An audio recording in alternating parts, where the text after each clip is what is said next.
కొన్ని మాటలు మనం చదువుకుందాం. ఋతు గ్రంథము 2వ అధ్యాయము మొదటి వచన భాగాన్ని జ్ఞాపకంలో తీసుకుందాం. నయోమి పెనిమిటికి బంధువుడు ఒకడు ఉండెను. అతడు చాలా ఆస్తిపరుడు. అతడు ఎలిమెలెకు వంశస్థుడై ఉండెను. అతని పేరు బోయాజు. వాక్యం వింటున్నటువంటి దేవుని బిడ్డలారా, కొన్ని మాటలు ఈ రాత్రి మీకు జ్ఞాపకంలోకి తీసుకుని వస్తాను. జాగ్రత్తగా వాక్యము వైపుకు మీ మనస్సును మళ్లించవలసిందిగా ప్రభు పేరట మనం చేస్తున్నాం. ఈ రాత్రి బోయాజు గురించినటువంటి కొన్ని మాటలు మనం నేర్చుకుంటున్నాం.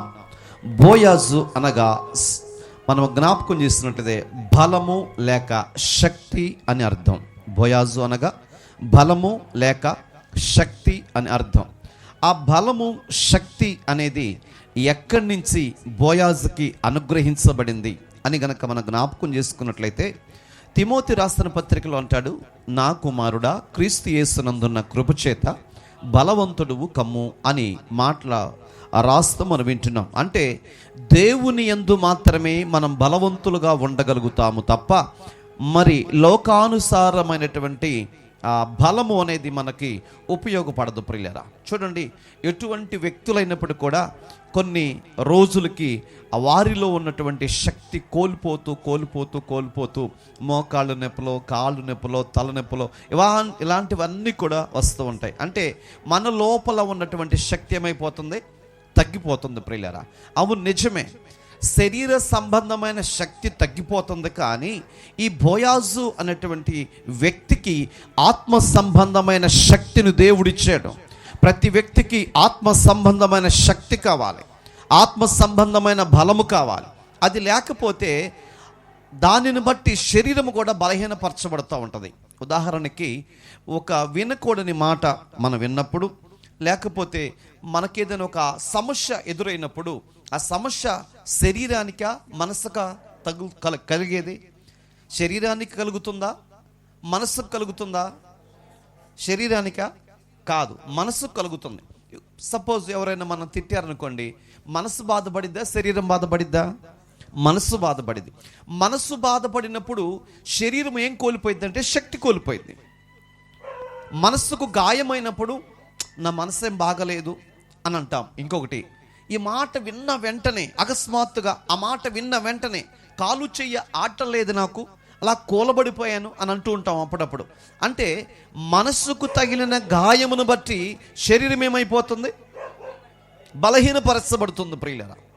శరీరము కృంగిపోతుంది, కృషించిపోతుంది.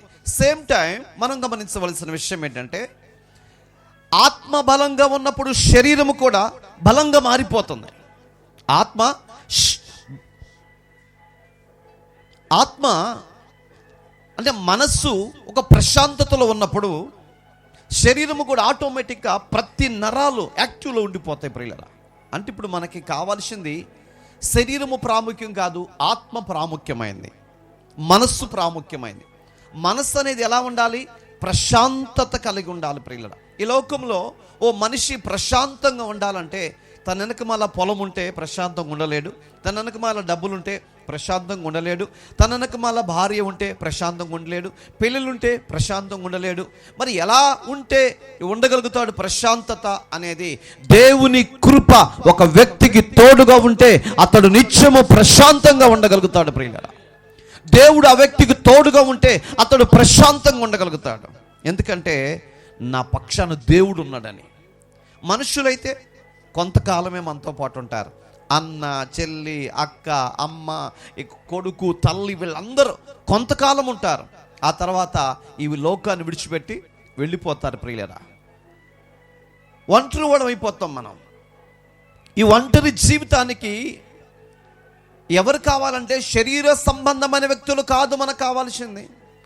ఆత్మ సంబంధమైన దేవుడు మన ఆత్మకు తోడుగా ఉండాలి. మన ఆత్మ ఎప్పుడు బలము కలిగి ఉండాలి, శక్తి కలిగి ఉండాలి. ఎప్పుడు ఉంటుందంటే, బైబిల్ చెప్తుంది, ఎవరైతే దేవుని మీద ఆనుకుంటారో వారిని పూర్ణ శాంతి కలిగిన వారిగా చేస్తాను. మనిషి దేని మీద ఆధారపడాలంట? దేవుని మీద ఆధారపడాలి. ఏ విధములో? ప్రతి విషయములో, శరీర సంబంధమైన ప్రతి కార్యములో దేవుని మీద మనం ఆధారపడినప్పుడు, దేవుని జ్ఞాపకం చేసుకున్నప్పుడు, ప్రతి విషయము దేవునికి తెలియచేసినప్పుడు, ఆయన అడుగుజాడల్లో మనం నడిచినప్పుడు, ఆయన చిత్త ప్రకారం మనం బ్రతకడానికి ఇష్టపడినప్పుడు ఒక ప్రశాంతత మనకు అనుగ్రహించబడుతుంది ప్రియులారా. ఓ నెమ్మది మనకు అనుగ్రహించబడుతుంది.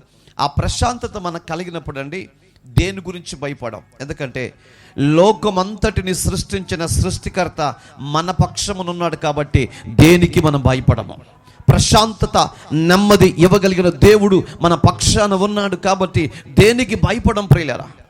భూమికి ఆకాశమునకు సృష్టికర్త అయిన దేవుడు, కోటాన కోట్ల దూతల చేత కొనియాడబడుచున్నటువంటి దేవుడు, ఉన్నవాడు అనువాడు, సర్వాంతర్యామి, జ్ఞాని, అనంత జ్ఞాని, అంత గొప్ప వ్యక్తి మనలో, మనతో, మన ఆత్మతో కలిసి ఉంటే మనం అధైర్యపడవలసిన అవసరత ఎంత మాత్రము లేదు అని మీకు జ్ఞాపకంలో తీసుకుని వస్తున్నాను. అంటే ఈ రాత్రి మనకు అర్థమవుతుంది బోయాజు బలం ఎక్కడిదయ్యా, బోయాజులో ఉన్న శక్తి ఎక్కడిదంటే దేవుని నుండి అనుగ్రహించబడింది. దేవునికి మహిమ కలుగును గాక. ఈ రాత్రి వాక్యం వింటున్నటువంటి దేవుని పిల్లలారా, నీవు ఎలా ఉన్నావో నాకు తెలియదు, కానీ ఈ రాత్రి నీకు, నాకు, మనందరికీ దేవుని నుండి కృప అనుగ్రహించబడును గాక. ఈ రాత్రి ప్రతి ఒక్కరి జీవితంలోకి దేవుని బలం ఉండాలి, దేవుని శక్తిని మనం సంపాదించుకోవాలి. అది దేవుని కృప ద్వారానే సాధ్యపడుతుంది. ఈ రాత్రి మనము నేర్చుకుంటున్నటువంటి యొక్క అంశం ఏంటంటే బోయాజు గురించి. ఈ బోయాజు ఏం కలిగిన వాడయ్య అంటే బలము కలిగినటువంటి వాడు, శక్తి కలిగినటువంటి వాడు. ఎక్కడి నుంచి వచ్చింది బోయాజు కంటే? ఈ బోయాజుకి దేవుని నుండి అనుగ్రహించబడింది. ఓ వ్యక్తికి దేవుని నుండి కృప అనుగ్రహించబడాలంటే ఆ వ్యక్తి ఎలా ఉండాలి? అది మనం ఈ రాత్రి మనం తెలుసుకోగలిగితే అలా ఉండొచ్చు. దేవునికి మహిమ కలుగును గాక. ప్రతి ఒక్కరికి దేవుడు కృపిస్తాడా? ఆలోచన చేయాలి. మనకు ఒక పొలం ఉందనుకోండి, మనకున్న పొలాన్ని చూసి మనకి గౌరవిస్తారు ఈ లోకంలో, మనకున్న జాబును చూసి గౌరవిస్తారు ఈ లోకంలో, మనకున్న బలగాన్ని అంటే జనాన్ని, మనం వెళ్ళి రోడ్డు మీదకి వెళ్ళి నుంచున్నాం అనుకోండి, మన వెనక మనం 100 మంది వస్తే ఓట్లు కావాల్సినటువంటి అధికారులు ఎక్కడికి వస్తారంటే ఫస్ట్ మన దగ్గర ఎలాంటిదంటే జనం, బలం, ధనం వీటిని కోరుకుంటుంది. ఇవన్నీ ఉంటే ఆ వ్యక్తిని గౌరవిస్తారు. అవన్నీ లేకపోతే ఏ వ్యక్తి అయితే గౌరవించబడ్డాడో, ఏ వ్యక్తి అయితే అందరూ చూసి గొప్పోడు అనుకున్నారో, ఆ వ్యక్తి దగ్గర అవన్నీ వెళ్ళిపోతే అతను ఎలా చూస్తారండి? కనీసం భోజనాలు పెట్టే టైంలో కూడా ఆ ప్రక్కన కుర్చీలో కూర్చోబెట్టరు. డబ్బులు ఉన్నప్పుడు, పొలం ఉన్నప్పుడు, ఆస్తి ఉన్నప్పుడు, గొప్ప పేరు వచ్చింది, మనం అక్కడికి వెళ్ళగానే రండి సార్ అని చెప్పి కుర్చీ వేసి కూర్చోబెట్టి భోజనం పెట్టి పంపిస్తాం.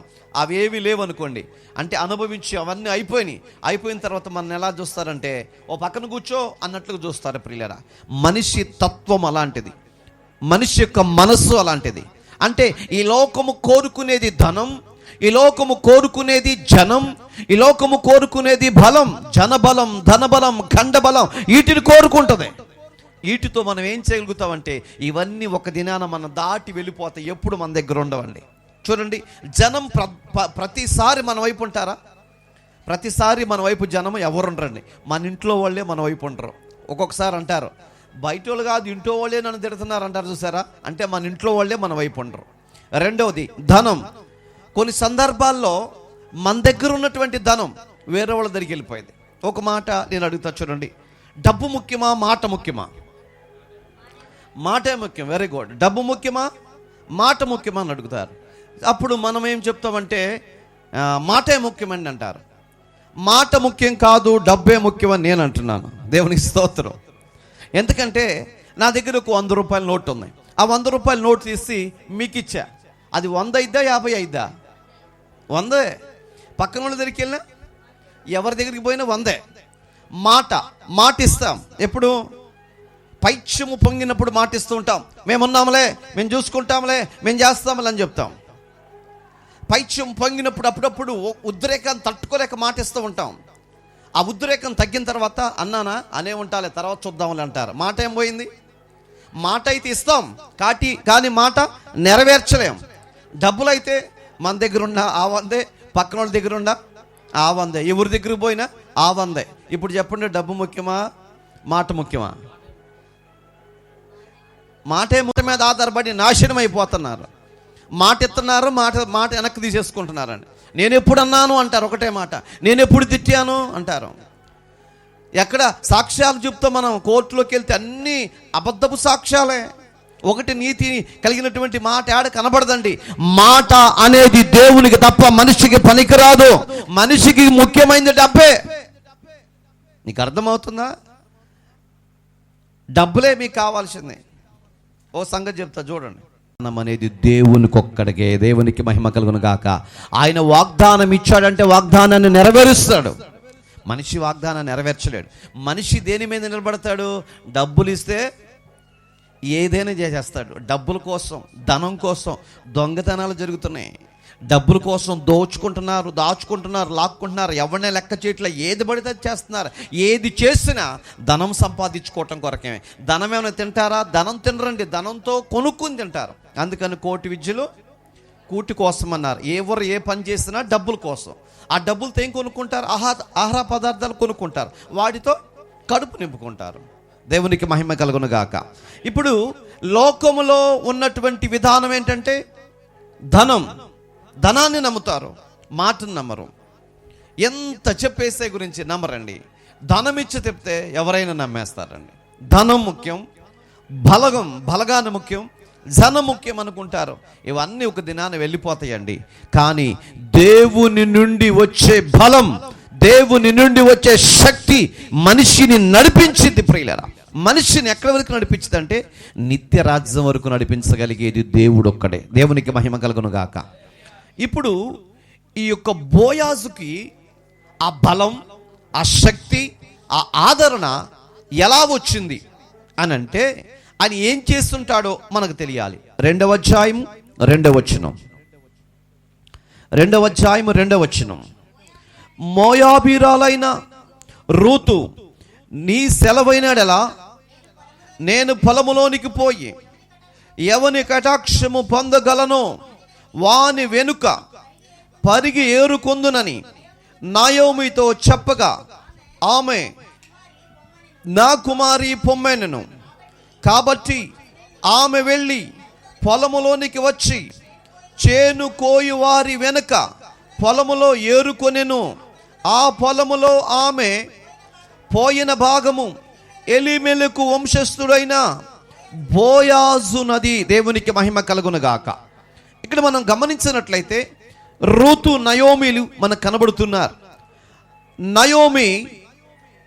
నయోమితో అంటుంది రూతు, నేను పొలంలోకి వెళ్ళి పరిగెరుకుంటాను అని చెప్పినప్పుడు, అమ్మా నువ్వు వెళ్ళి పొలములోకి వెళ్ళి పరిగి ఏరుకోమని చెప్తే బోయాజు పొలములోకి వెళ్ళిందండి. ఈ రూతు, నయోముల గురించి ప్రభు చిత్తం అయితే తర్వాత చెప్తాను. ఇప్పుడు బోయాజు గురించి మాత్రమే మనం నేర్చుకుంటున్నాం. బోయాజు పొలములోకి పరిగెరుకోటానికి ఎవరు వచ్చారంట? రూతు వచ్చాది. వాళ్ళు పనులు కోచుకుంటూ వెళుతున్నారు, ఆ పని చేసుకుంటూ వెళుతున్నారు. వారి వెనకమాలకొచ్చి ఈవిడ ఏరుకుంటుంది. ప్రియారా, ఏరుకుంటుంది. ఆ మిగిలిపోయినటువంటివన్నీ ఏరుకుంటూ అలా ఉంటూ ఉన్న సందర్భాల్లో అదే సమయానికి బోయాజు అక్కడికి వచ్చాడు. దేవునికి మహిమ కలుగును గాక. హల్లెలూయా. కాబట్టి ఈ మాటలు మనం జ్ఞాపకం చేసుకుందాం. చూడండి 3వ వచనంలో ఆ బోయాజు పొలం అంటూ 4వ వచనం అంటాడు, బోయాజు బెత్లెహేము నుండి వచ్చి యెహోవా మీకు తోడయుండును గాక అని చేను కోయి వారితో చెప్పగా. ఇక్కడ మనం గమనిద్దాం. రూతు అన్నటువంటి ఆవిడ వచ్చి చేలో పొలములో పరిగెరుకుంటుంది. ఆ పొలం ఎవరిది? బోయాజుది. బోయాజు పొలములు ఏరుకుంటుంటే ఆ యజమానుడైన బోయాజు ఊరిలో నుంచి పొలాన్ని చూడటానికి వచ్చాడు. పని చేస్తున్నారు కదా, చూడటానికి వచ్చాడు. చూడటానికి వచ్చే తలకి అక్కడ అందరూ పని చేస్తున్నారు.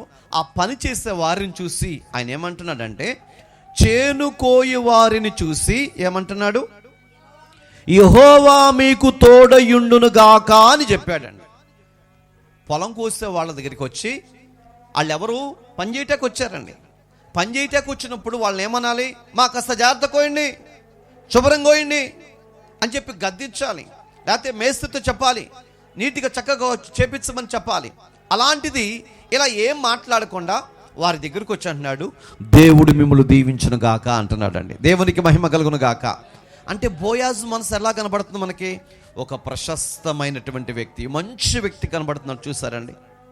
అంటే పొలం కాడికి వచ్చినటువంటి వ్యక్తి ఆ పని వాళ్ళ మీద అరవకుండా, వాళ్ళని ఏమి మాట్లాడకుండా వాళ్ళని అంటున్నాడు, దేవుడు మీకు తోడయుండును గాక, దేవుడు మీకు సహాయము చేయును గాక, నాకు దేవుడు బలమునిచ్చాడు, ఆ బలమును మీకును అనుగ్రహించును గాక, మీ పిల్ల పాపలందరూ చక్కగా ఉండును గాక అని వాళ్ళని ఆశీర్వదిస్తున్నాడండి. ఆ మంచి మనసు బోయాజులో ఉంది. మంచి మనసు ఉన్నవాళ్ళు ప్రపంచంలో చాలా తక్కువ మంది ఉంటారండి. ఎవరికి వాళ్ళు నేను బ్రతికితే చాలు, నేను నా పిల్లలు నా భార్య అని స్వార్థంగా ఆలోచించుకుంటుంటారు. కానీ నేను బాగుంటాం కాదు, మా పక్కింటి వాళ్ళే బాగోవాలి, మా పక్కింటి వాళ్ళకి దేవుడు సహాయం చేయాలి అనుకునే వాళ్ళు ఉంటారండి? ఎవరుండరు. ప్రార్థనకి వెళ్తాం, మనం చర్చిలోకి వెళ్తాం, ఎలాగానే మోకరించి, ప్రభువా నీకు వందనాలయ్యా, నన్ను ఆశీర్వదించయ్యా, నాతో పాటు నా కుమార్తెను ఆశీర్వదించయ్యా, నా కొడుకును కూడా ఆశీర్వదించయ్యా, మా కొడుకు మనవడిని కూడా ఆశీర్వదించని ఆ మనవడి దగ్గరికి వెళ్ళి అలా తిప్పుకుని మెల్లిగా పొలం కాడకు వస్తాం. మా పొలాన్ని, దేవా ఎకరం ఇచ్చావు, పొలాన్ని ఆశీర్వదించమని ప్రార్థన చేస్తాం. అంటే ఇప్పుడు మన ఉద్దేశం ఏంటి? ఆ పొలం ఏమవ్వాలి? రేపొద్దునకి ఎకరం బావాలి, పొలాన్ని ఆశీర్వదించయ్యా అని పొలం దగ్గర నుంచి మేడ దగ్గరికి వస్తాం. ప్రభువా మా మేడను ఆశీర్వదించు, మా మిద్దిని ఆశీర్వదించు, ఆ మిద్దికి వచ్చే అద్దెని కూడా ఆశీర్వదించు ప్రభు అంటాం. అంటే వీళ్ళ ఉద్దేశం ఏంటి? ఇలాగో మేడ ఉంది, ఆ మేడ పైన మిద్ది కట్టారు, ఆ మిద్ది అద్దెకి ఇచ్చారు. ఆ అద్దె ఏం చేయాలంటే ఇప్పుడు దేవుడు ఆశీర్వదించాలంట. ఇప్పటి వరకు 2000 మిద్దికి అద్దె, ఇప్పుడు దేవుడు ఆశీర్వదిస్తే రేపటి నుంచి 2500 ఉంటే ఉండు, లేకపోతే చాలామంది సాఫ్ట్వేర్లు వస్తున్నారు మా దగ్గరికి అని చెప్తారండి. దేవునికి మహిమ కలుగును గాక. దేవుడు ఇది ఆశీర్వదించడం, మిద్దికి వచ్చి అద్దెని కూడా దేవుడు ఆశీర్వదించాలంట. ఇవన్నీ కాకుండా ప్రభువా మా పక్కన ఉన్నటువంటి ఇంట్లో ఒక కుర్రోడు చదువుకున్నాడయ్యా, ఆ పిల్లోడికి ఉద్యోగం లేదయ్యా, ఆ పిల్లోడికి ఉద్యోగం ఇయ్యయ్యా, ఆ పిల్లోడికి పెళ్లి చేయయ్యా అని చెప్పి ఎప్పుడైనా ప్రార్థన చేస్తామా? వాళ్ళ గురించి పట్టించుకోము, వీళ్ళ గురించి పట్టించుకోము, ముందుంటి వాళ్ళ గురించి పట్టించుకోము, ఎవరి గురించి పట్టించుకోమండి. మన కొరకు మాత్రమే ప్రార్థన చేసుకుంటాం, మన కొరకు మాత్రమే ఆలోచించుకుంటాం. కానీ బోయాజ్ అలాంటి వాడు కాదండి. ఏమంటున్నాడు రాగానే? యెహోవా మిమ్ములు ఆశీర్వదించునుగాక, యెహోవా మిమ్ములు దీవించునుగాక, యెహోవా మీకు సహాయము చేయునుగాక అని వాళ్ళు కష్టపడి పని చేస్తుంటే వాళ్ళ కష్టాన్ని చూశాడు. నిజంగా పొలం పని చేపించుకునే యజమానుడు కూలి వాళ్ళతో పాటు వెళ్ళి ఈ ఎండలో గొడుగేసుకుని ఉంచుంటాడు. ఎందుకంటే పొలాన్ని చక్కగా వీళ్ళు కొయ్యరని, చక్కగా పని చేయరని. కానీ ఈయన అక్కడ కూర్చోలేదండి, వెళ్ళిపోయాడు, వాళ్ళకి అప్పగిచ్చాడు. అంటే వాళ్ళ మీద నమ్మకం ఏర్పడిందండి. నమ్మకం ఏర్పడిపోయి ఆ విధంగా వాళ్ళకి అప్పగిచ్చాడు, వాళ్ళు వెళ్ళిపోయారండి. దేవునికి మహిమ కలుగును గాక. హల్లెలూయా చెప్పండి గట్టిగా. అంటే నమ్మకం ఏర్పడిపోయింది. ఎవరి మీద? పని చేసేవారి మీద అండి. మనం నమ్ముతామా? మన ఇంట్లో పనులు ఉన్నారనుకోండి. అబ్రహాముకి 318 మంది పనులు ఉన్నారు. అబ్రహాముకి. మన ఇంటి ఎంతమంది ఉన్నారు చెప్పండి? మనమే పనోళ్ళు, ఇంకా మనకు పనోళ్ళు ఎందుకు? పనోళ్ళు మనం నమ్ముతాం ఎవరినన్నా? అంటే మన ఇంటికి ఎవరన్నా వచ్చారా, వస్తే అబ్బాయి లోపల రా, కూర్చో నీకు ఇల్లంతా చూసుకుంటుండు, మేము ఇప్పుడు అడిపోతాం అంటామా? అనం. కానీ ఆ బోయాజ్ ఎలాంటి వాడు అంటే పనోళ్ళు కూడా నమ్మాడండి. అతనుకున్న మంచి మనసు అదే. వాళ్ళని ఆశీర్వదిస్తూ ఉన్నాడు, వాళ్ళు దీవిస్తూ ఉన్నాడు. మంచి మనస్సు కలిగి ఉండటమే శ్రేష్టం ప్రియులారా. ఈ లోకములో ధనము ధాన్యము ఇవన్నీ ఎన్నున్నా కానీ మంచి మనసు లేకపోతే ఉపయోగం లేదు. మంచి మనసు ఉంటే చాలు. మన చుట్టూ చుట్టాలు ఏముంటారు, ఆత్మీయులు ఉంటారు, దైవ పిల్లలు ఉంటారు మనతో. అదే గనక మన దగ్గర ఆ మంచితనం లేకపోతే, మంచి మనసు లేకపోతే బాధపడుతున్నా కానీ తనకు అట్టగే జరగాలని అంటారండి. ఆవిడకి అట్టగా జరగాలని చెప్పి కోరుకుంటారు మనసులో, కదండి? అంతే, ఆవిడకి అట్టగా జరగాలి. ఎందుకని? మా కోడిని తిట్టింది, అందుకని తనకు అట్టగా జరగాలి. కోడిని తిట్టినందువల్ల ఆవిడకి ఏం జరగాలంట? కోత కోస్తుంటే చేయి తెగిందంట. పొద్దున మా కోడిని తిట్టింది కాబట్టి చేయి తెగింది. దేవునికి స్తోత్రం. ఇలా కోరుకుంటాం మనం. అంటే మనకు మంచి జరగకపోతే ఎదుటి వ్యక్తికి కీడు జరగాలని కోరుకుంటాం. కానీ బోయాజు అలాంటి వాడు కాదండి. ప్రతి ఒక్కరికి మంచి జరగాలని కోరుకుంటున్నాడు. దేవుడు కూడా అంతే. అంటే ఇప్పుడు బోయాజు దేవుడికి ఒక్కసారి ఈక్వల్ చేసుకొని చూడండి. దేవుని మనసు అలాంటిదంటే ఈ ప్రజలందరూ బ్రతకాలని తన ప్రాణాన్ని అడ్డు పెట్టాడండి. తన శరీరం అంతా నలగగొట్టబడ్డానికి అప్పగించుకున్నాడు. సిలువ మ్రానును మోసాడు, సిలువలో శిక్ష అనుభవించాడు, ప్రాణాన్ని పెట్టాడు. అంటే మనం బ్రతకాలని కోరుకున్నాడు, మన క్షేమము కోరుకున్నాడు, మన సంతోషాన్ని కోరుకున్నాడు. ఇప్పుడు బోయాజులో కూడా యేసుక్రీస్తు లక్షణాలు ఉన్నాయండి. దేవునికి మహిమ కలుగును గాక. యేసుక్రీస్తు లక్షణాలు ఎవరిలో ఉన్నాయండి? అలాంటి మంచి మనసు కలిగినటువంటి వాడుగా ఆ బోయాజు కనబడుతున్నాడండి. ఇప్పుడు అద్భుతం చూడండి. ఆ పనోళ్ళ దగ్గరికి వచ్చాడు. ఆ పనోళ్ళతో ఏమంటున్నాడంటే, ఆ చేను కోసేటువంటి వారిని యెహోవా మిమ్ముకు తోడయుండును గాక, యెహోవా మిమ్మల్ని దీవించును గాక అని చెప్పినప్పుడు వారేమంటున్నారంటే, యెహోవా నిన్ను ఆశీర్వదించును గాక అని. దేవునికి మహిమ కలుగును గాక. హల్లెలూయా. ఇప్పుడు చూడండి, పనోళ్ళతో ఏమన్నాడు? పనోళ్ళారా, దేవుడు మిమ్మల్ని దీవించును గాక అన్నాడు. ఆ పనోళ్ళు ఏమంటున్నారు? అయ్యగారు, దేవుడు నిన్ను ఆశీర్వదించును గాక అంటున్నారండి. చూసారా? అంటే ఈయన మనసు ఎట్టుందో పనోళ్ళ మనసు కూడా. అందుకే ఊరికి అనలా సన్నాసి ఎలాంటి వాడు? బోయాజు ఎలాంటి వాడు? మంచి మనస్సు. మనిషికి కావాల్సిన మంచి మనస్సా, మంచి రంగు? ఒకడు ఉంటాడు ఎర్రగా చక్కగా ఉంటాడు, కానీ ఆడి మనసు చూస్తే ఎట్టుంటుంది? నల్ల కాకి మనసు అండి. అడిగి అదేదో అంటారు చూసావా, ఇది ఏం బాధలు పేదవాడికి తెలిసింది, ధనవంతుడికి ఏం బాధలు ఉన్నాయంట? ఇంకా ఎలా సమకూర్చుకోవాలని. పేదోడి బాధలేంటి? ఆ కష్టం విలువ తెలుసు, ఆ బాధ విలువ తెలుసు అండి పేదవాడికి. ఇప్పుడు బోయాజు రాగానే ఆ బోయాజును చూసి వాళ్ళు ఏమంటున్నారు?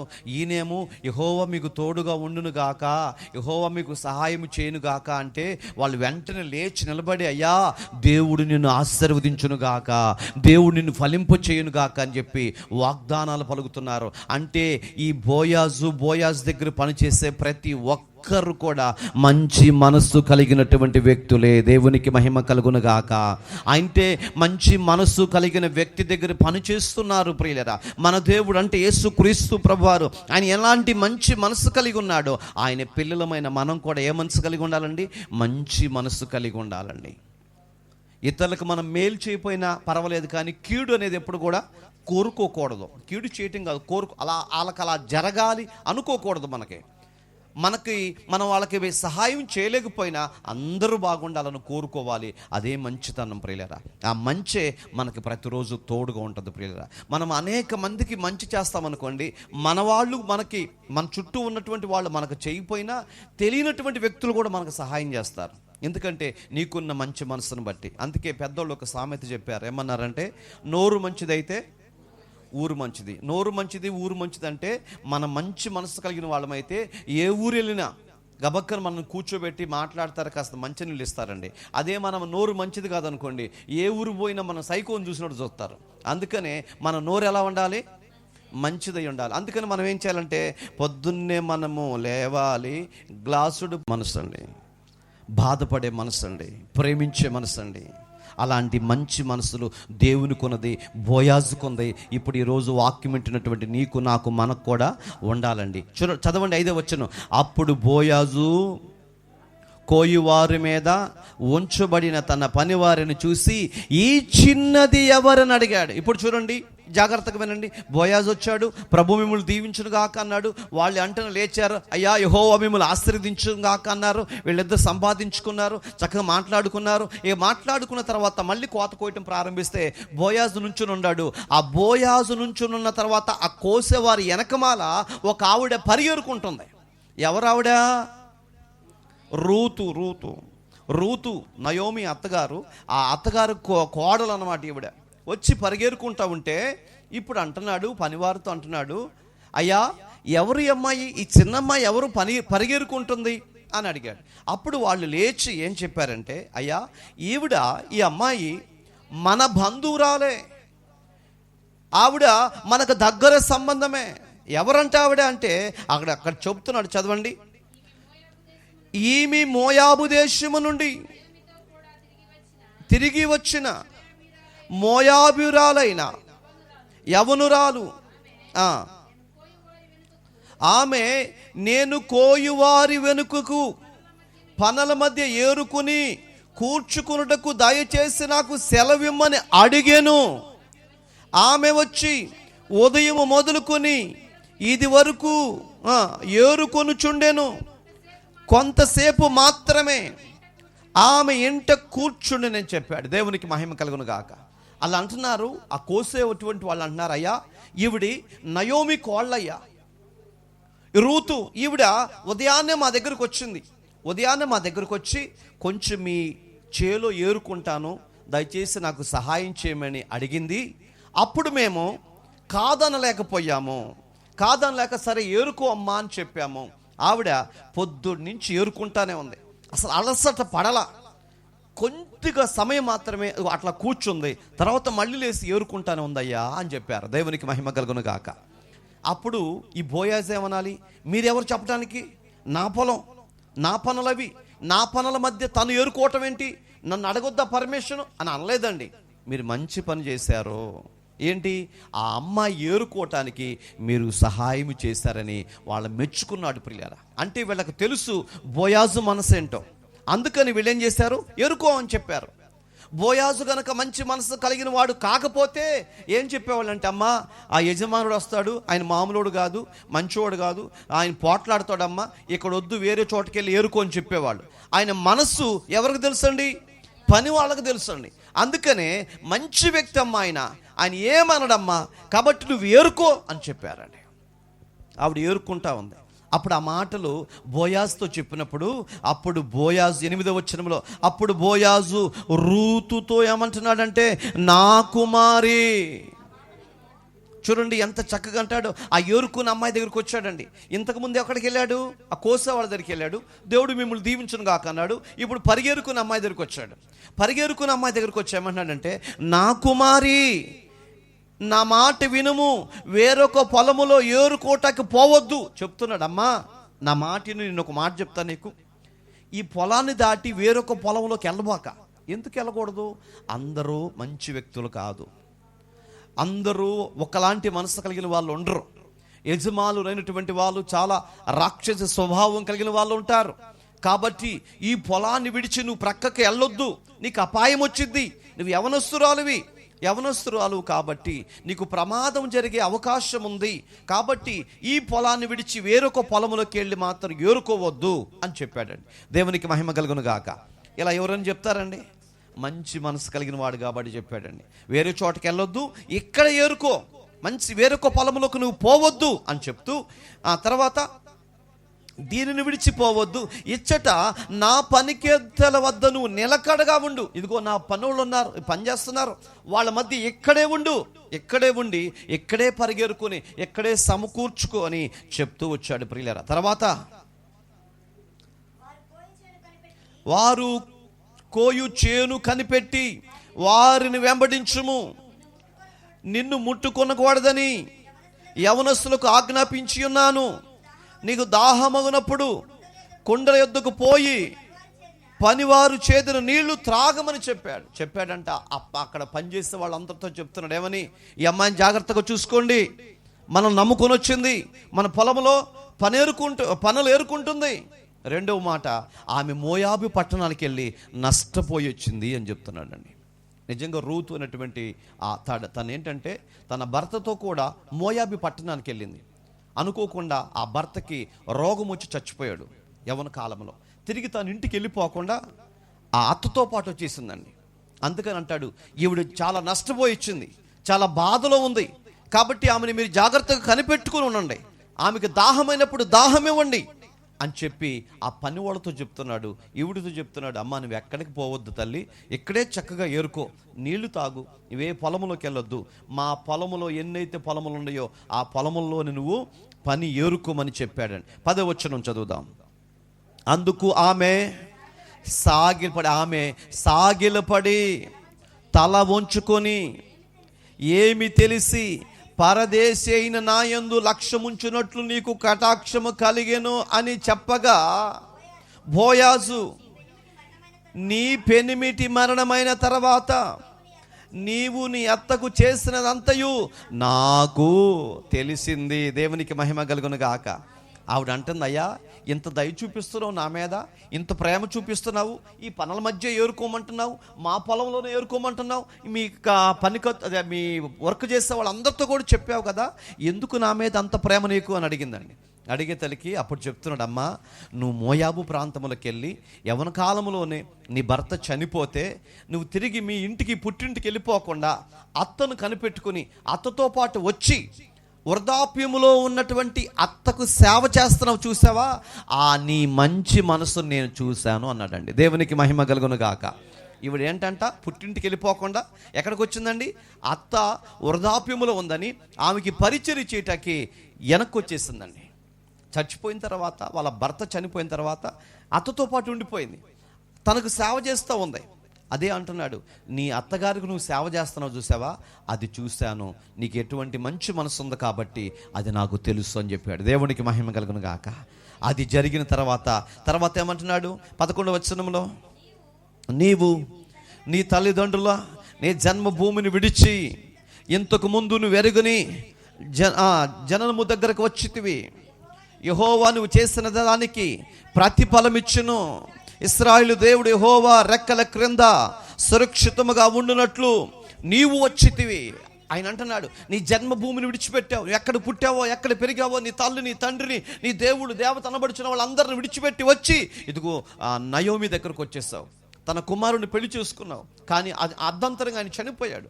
చనిపోయిన తర్వాత తిరిగి మళ్ళీ నీ జన్మభూమికి వెళ్ళిపోకుండా ఆమెతో పాటే తెలియనటువంటి ప్రజల దగ్గరకు వచ్చావు, నువ్వు ఎరగని ప్రాంతానికి వచ్చావు కాబట్టి ఇదిగో యెహోవా కటాక్షం నీ మీదకి వచ్చింది. ఇశ్రాయేలీయుల దేవుడైన యెహోవా రెక్కల కిందకు నువ్వు వచ్చావు కాబట్టి నువ్వు సురక్షితంగా ఉంటావు. దేవునికి మహిమ కలుగును గాక. ఆయన అంటున్నాడు, ఎక్కడికి వచ్చావంట నువ్వు, యెహోవా రెక్కల క్రిందకు నీవు వచ్చావు. ఈరోజు ఈ రాత్రి ఈ స్థలంలోకి వచ్చిన మీరందరూ దేవుని రెక్కల క్రిందకు వచ్చారు తెలుసా.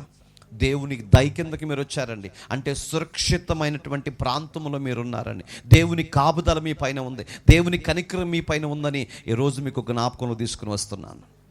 మనం ఎక్కడికి ఉండాలండి, దేవుని దయ దగ్గరికి వెళ్ళాలి. దేవుని దయ, దేవుని వాత్సల్య దగ్గరికి మనం నడిపించబడాలి. రూతు నడిపించబడిందండి, అక్కడికి వెళ్ళిందండి.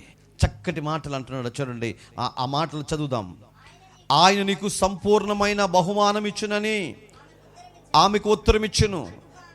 అందుకు ఆమె, నా ఏలినవాడా, నేను నీ పనికత్తుల్లో ఒక దానిని కాకపోయినను నీవు నన్ను ఆదరించి నీ దాసురాలగునట్లు నా యందు ప్రేమ కలిగి మాటలాడితివి గనుక నా ఎడల నీకు కటాక్షము కలుగు నిమ్మని చెప్పాను. నేనెవరో నీకు తెలియకపోయినా నన్ను ప్రేమించి చక్కగా ఇక్కడ ఏరుకోటాకు నాకు సహాయం చేసావయ్యా, నేను నిజంగా ధన్యురాలని చెప్పి ఆమె ఆయనతో మాట్లాడుతుంది. 14వ వచనంలో అంటున్నాడు, బోయాజు భోజన కాలమున నువ్వు ఎక్కడికి వచ్చి భోజనం చేసి సిరకలో తినమని చెప్పాను.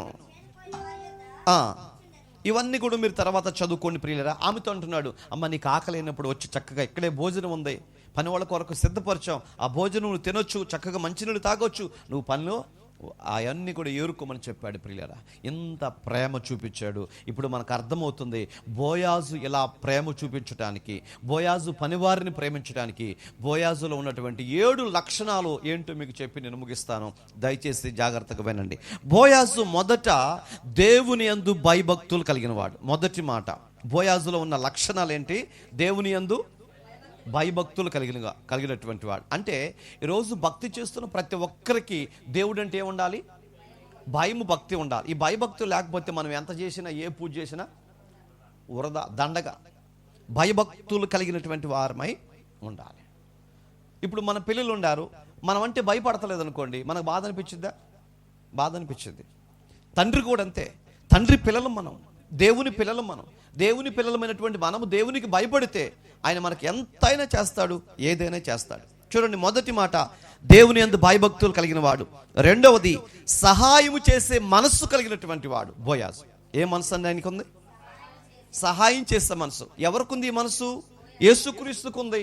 ఆ యేసుక్రీస్తుకి ఎలాగుందో అలాంటి మంచి మనసు ఈమెకు ఉందండి. సహాయము చెయ్యాలి ఎవరికన్నా అన్న మనసు. అందరికి అలాంటి మనసు ఉండదండి, అందరికి అలాంటి మనసు ఉండదు. కొన్ని సందర్భాల్లో పెళ్ళిళ్ళు, ఫంక్షన్లు జరుగుతూ ఉంటాయి. ఫంక్షన్లు జరుగుతూ ఉన్నప్పుడు కొన్ని ఐటమ్స్ అన్నీ వండుతారు. వండిన తర్వాత కొన్ని మిగులుతాయి లాస్ట్లో. మిగిలినప్పుడు కొంతమంది మంచి మనసు కలిగిన వాళ్ళు ఏం చేస్తారంటే చుట్టుప్రక్కల వాళ్ళని పిలిచి పెట్టేస్తారు, కొంచెం కొంచెం పెట్టేస్తూ ఉంటారు.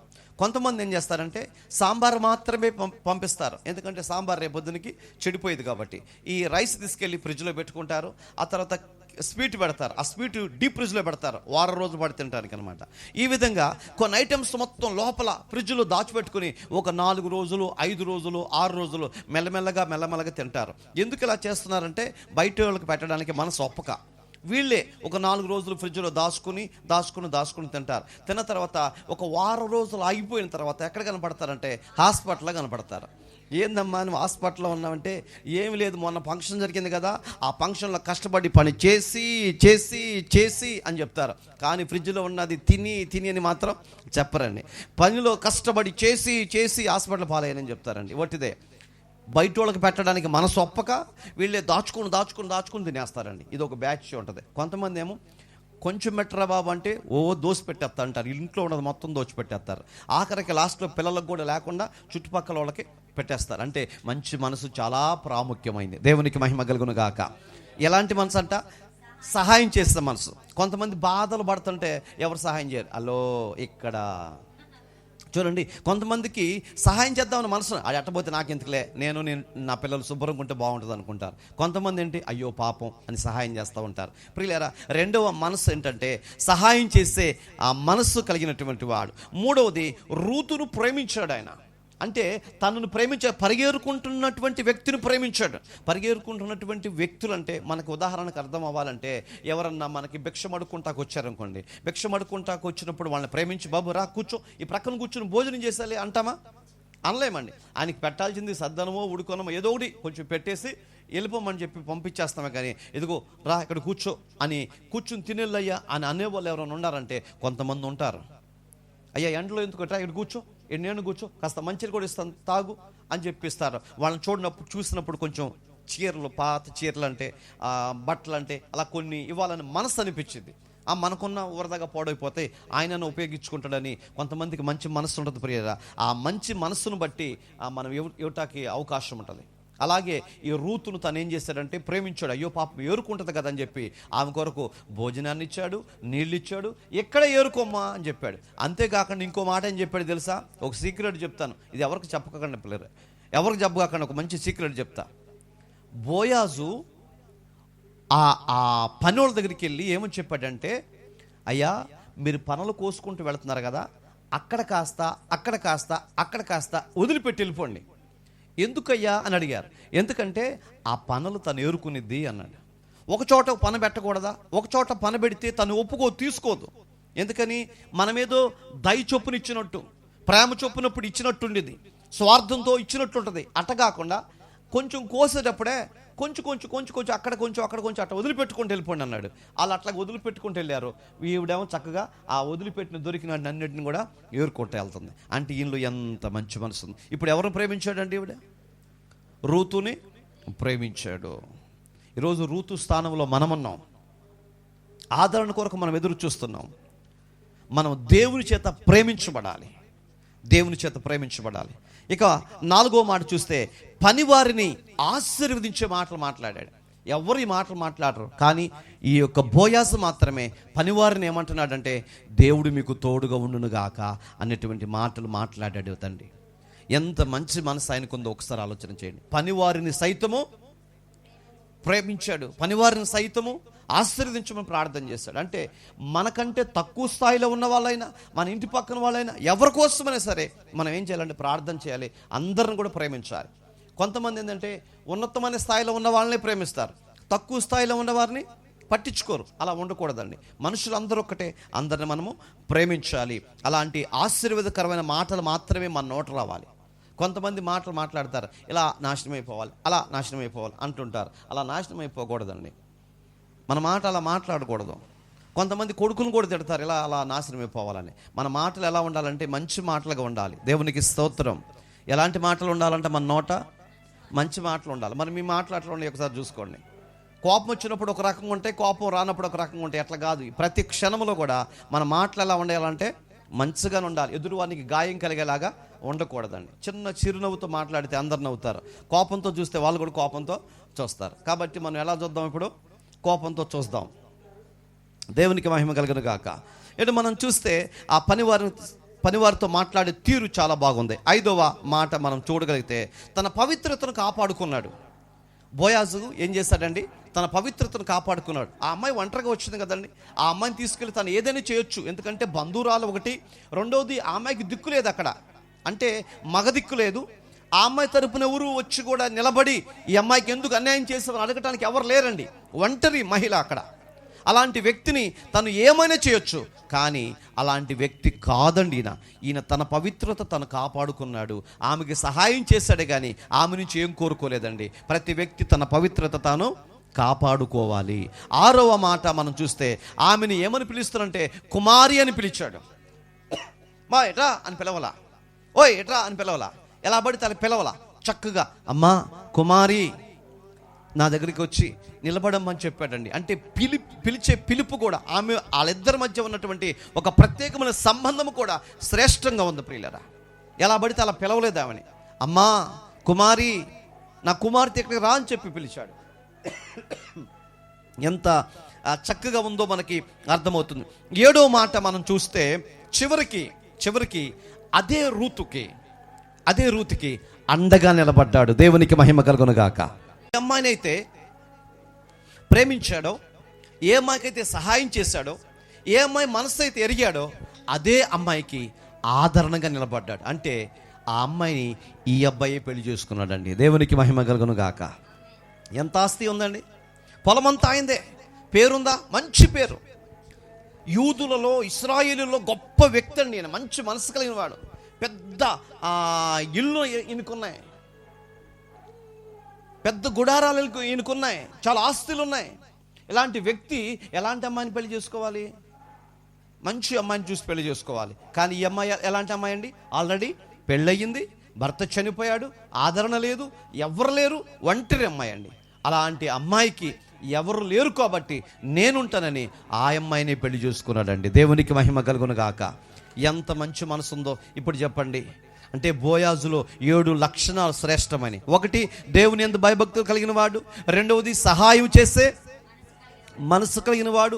3వది, రూతును ప్రేమించినటువంటి వాడు. 4వది, పనివారితో ఆశీర్వాదకరమైన మాటలు మాత్రమే మాట్లాడిన వాడు. 5వది, తన యొక్క పవిత్రత, తన జీవితాన్ని కాపాడుకున్నటువంటి వాడు. 6వది, ఆ అమ్మాయిని ఏమని పిలుస్తున్నాడు? నా కుమారి అని పిలిచాడు. 7వది, ఆ అమ్మాయికే భర్తగా మారాడు. దేవునికి స్తోత్రం. ఇలాంటి 7 లక్షణాలు అతనిలో ఉన్నాయండి. అందుకనే బోయాజు దేవుని కృపకు దగ్గరయ్యాడు. ఆ అమ్మాయిని ప్రేమించి ఆ అమ్మాయిని వివాహం చేసుకున్నాడు. వీరిద్దరి వంశములో నుంచే యేసుక్రీస్తు బయటకు వచ్చాడు. దేవునికి స్తోత్రం. బోయాజు యేసుక్రీస్తుకి తాత అవుతాడు. బోయాజు వంశములో నుంచే యేసుక్రీస్తు బయటకు వచ్చాడండి. అంటే ఈ గుణ లక్షణాలన్నీ ఎంత శ్రేష్టంగా ఉన్నాయో ఇప్పుడు మనకు అర్థమవుతుంది. సమయం లేదు కాబట్టి నేను ముగిస్తున్నాను.